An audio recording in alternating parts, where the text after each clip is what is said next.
Ndabaramukije bagenzi ba televiziyo yacu Homewood TV ndetse tukaba tubahaye n'ikaze mu kiganiro cacu c'umunsi. Ikiganiro cacu c'umunsi naco ni ca kindi nyene mukunda kandi mumenyereye Home Vibes. Home Vibes y'uno munsi nkuko mubibona kuri micro muri kumana Iteka Nancy cyane. Home Vibes y'uno munsi basha iraryoshe cyane. Home Vibes y'uno munsi sindi jenyene ndi kumwe n'umuntu abikora neza azi kuririmba umuririmvyikazi atesa vrema kandi nawe muraza kumubona kandi ndazi ko mumunyotewe. Uwo nawe nta wundi ni Bechou. Bechou turaguhaye ikaze mu kiganiro cyacu c'umunsi ndetse no kuri televiziyo yacu Homewood TV. Murakoze cyane. Urameze neza cyane gose. Bechou ne kumenga uratekereza gose. Oya. Gira natinye ndazi. Kandi tudatinye. Ibaze. Isange vrema muri Homewood TV turabana beza. Nyene utekereje natwe duca dusanga bitugoye nyene kubona. Hama urameze neza ariko. Negose. Wow, Imana ishimwe cyane kumeze neza. Bechou nabivuze ko bikora neza gose. Murakoze. Okay, reka ndaguha akanyura mutse bakunzi bawe n'abakunzi ba Homewood TV. Ndabaramukije bose. Ego, kandi ndabakunda. Kandi mwakoze kunyakira neza. Natwe turagukunda cyane. Kandi urabereyeho. Merci. Uratesa vreo. Okay, Bechou nkuko nabivuze ubikora neza gose. Entre tufise ijwi ryiza gabasha, ufise ijwi ryiza cyane rero. Bechou hari indirimbo novuga nkashasha ni wewe ni shasha iratesa iraryoshe. Ndagusaba imbere yuko dukora ikintu cyacu cyose cyo tuganira bitandukanye udukorere nyine akantu gataka pera irya ndirimbo ni wewe. Ego. Ni wewe gusa wankunze nkabibona ukanabigaragaza. Ni wewe gusa wankunze nkabibona ukanabigaragaza. Wow. Ndafashijwe. Ufise ijwi ryiza cyane n'ukuri. Bechou kubera iki indirimbo yahaye titre ni wewe? Ni wewe message natanze gutanga ku bantu bari mu rukundo.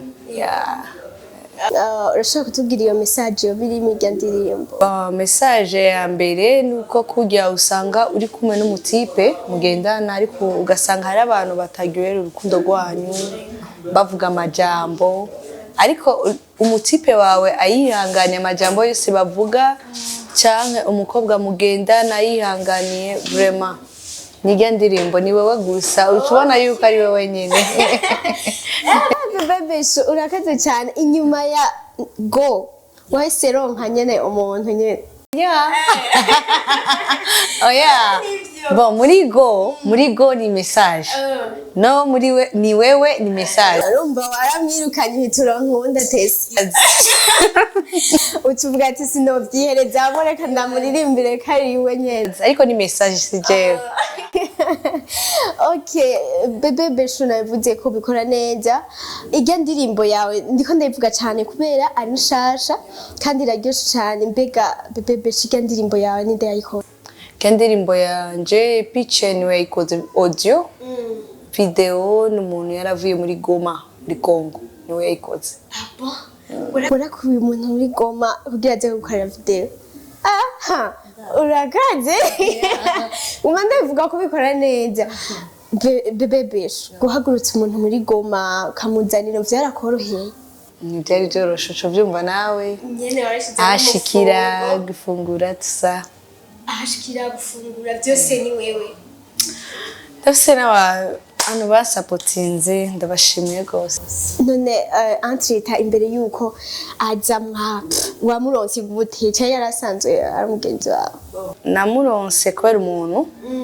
Ko yari imaze kubona amavideo amaze gukora ari amavideo nyarwanda baraho yakoze. Hariyo n'umuririmbyi ngafrima yakoreye indirimbo icege igihe kirekire ariko yari ifise amasanamu meza gose. Hamba uramuhagurutsa nyene wowe nyene arico kimuzanye. ndabuze nibyo nishu ogiye kuko ndumva ko igikorwa kinini guhagaze umuntu muri Goma ukamuzana byose ukamumenya ndumva ko ari igikorwa wakoze cyane warayitangiye nyataye mbega nayo yahimasira ko wahuye nayo ugira ukora irya ndirimbo kuri audio cyangwa kuri video video zose bikurya cyangwa uri kurayandika kuyandika nta kibazo twagize kurabona ko twakoranye na Chanel no kuri video nta kibazo cyahabaye byari bimeze neza mbega nyine kubera iki mwakoranye na Chanel kubera iki ko yari muririmbyi kandi basi kubera iki ariwe wahisemo oya sinamuhisemo wenyine ndafise n'abandi benshi tuzokorana benshi b'abarundi kazi yabo nyene ndafashije kubera iki Chanel kuko icambere n'umuntu umva n'umuntu mugenzi turayaga kandi byari byoroshe kugira ndamupropose icyo kintu kandi cyo kuvuga ngo kubera ari umugenzi niyo namumenyera narabimusavye avant yuko nimba vyokunda tugakorana nivyo vraiment n'umugenzi kuko umenga nyene hari n'agafoto nabonye w'Imars mutesa muri ko umugenzi wawe watubonye he nena navuze ko ari agafoto foto turesi umve nivyo dufoto turesikira mbega bebe Bechou plan yawe ya 2020 niyo gukora kuko live nayimazemo imyaka myinshi rero ndumushasha muri carrière solo nje gukora no muri carrière solo kandi nyene jeneza gose buke ya ni sawa ahantu genda bibona ko ari sawa hamwe nawe wabikoze nyene ukabona ati ndagishitse ko antu kurabona ko ashite my fault komeye niba byoroshe okay hama bebe Bechou narabonye inyuma yago haraciyemo umwanya boss munini cyane uraduha ni wewe inyuma ni wewe twitegeye iki hari indici mu gihe kinyana gute sinamezi menshi sibazo ko zofata n'amezi 2-3 no kandi nyene nayizo bitese sinzi navyo ndamenya nyuma ni baba nibaza ko tuzoca tubona save the date kwazo yarabonetse nani yabonetse ndazi tubara indirimbo nyene wambaye kwa kuntu bya bintu bibera bose yakanze kubera nyene yabonetse nyuma ni urumva uzoca duhinda indirimbo ki rega ni atari nibuke tu mbega bebe Bechou gutegura nk'amakoncert ashobora gukora ubu unya shaka kubivuga ko cyane nzobivuga ko hanyuma okay mbega muri iryo groupe yanyu yitwa y'abakobwa Your Power voilà muri Your Power nta bantu nyene muzokorana indirimbo biki muri Your Power natangwa na Chanel ari muri Your Power n'abandi benshi n'abandi benshi twiteye nk'ushaka kurimbana mbega Bechou nuye muririmbyi umva upfuza ko mwakorana collab umukobwa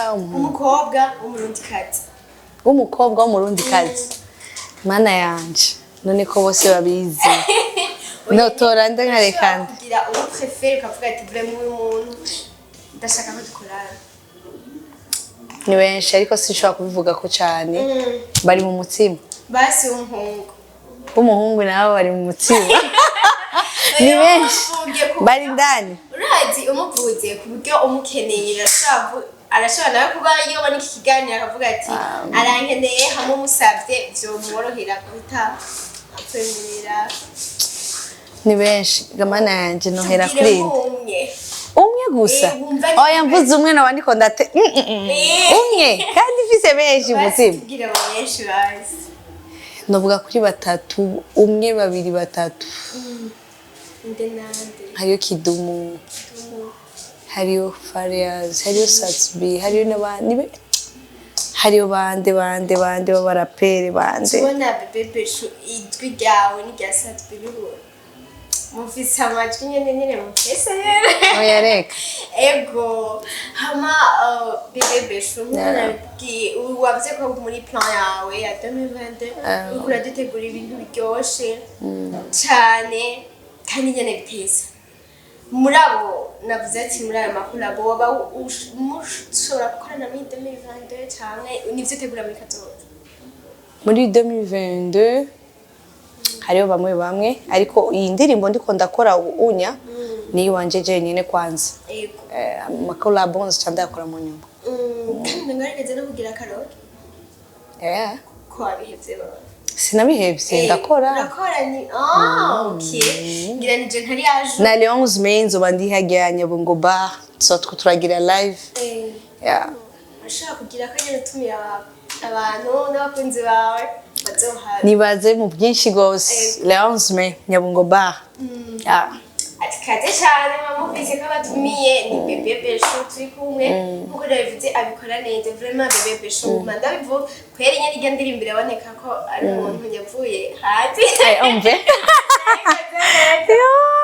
amasanamu meza ufise twigiza nagumye ndabivuga nakoze ego hama bebe Bechou sinzi ko harakaja mboshikiriza abakunzi bawe n'abakunzi ba Homewood TV mbere ko duhita ikiganiro cyambere ndabashimiye mwebwe kwanza mwanyakiye neza cya kabiri nkatumira abantu baze ku ma account yanje kuri channel yanje YouTube Bechou bebe bagire s'abonner na j'aime baze kuri page yanje ndabatumiye ni Bechou bebe na Facebook ya Instagram Bechou bebe hose witwa Bechou bebe kwa platform yawe monsieur yego kuri TikTok na Bechou bebe ariko hatangura arobase ivyo nyene nani cyanganyika ukuntu kwa nawe TikTok yawe ndagukurikirana gose ako ndumufana gose merci ma bebe Bechou ndagushimiye cyane ego murakoze kawe ndabona bivuze burya kanya n'amafaranga wafuze cyane bijya kudaha amafaranga yawe imana ibahetegere murakoze namwe nizere ko nundi munsi tuzagukeneye tuzokuronka byoroshe cyane gose murakoze cyane okay bakunzi ba Homewood TV ikiganiro nibaza ko cyabaryoye cyane yari cyakindi nyene home vibes ciwanyu mukunda mwabonye umuntu twari kumwe abikora neza n'umwami KAZI bebe Bechou abikora neza twaganiriye byinshi abafanzi biwe mwitege inyuma ni wewe mwabyumvise ko arabategurira byinshi Sabi Fizo Kidumu amakolabo turasabye nitwabazaba mu byo twemereye naho utaha ciao ciao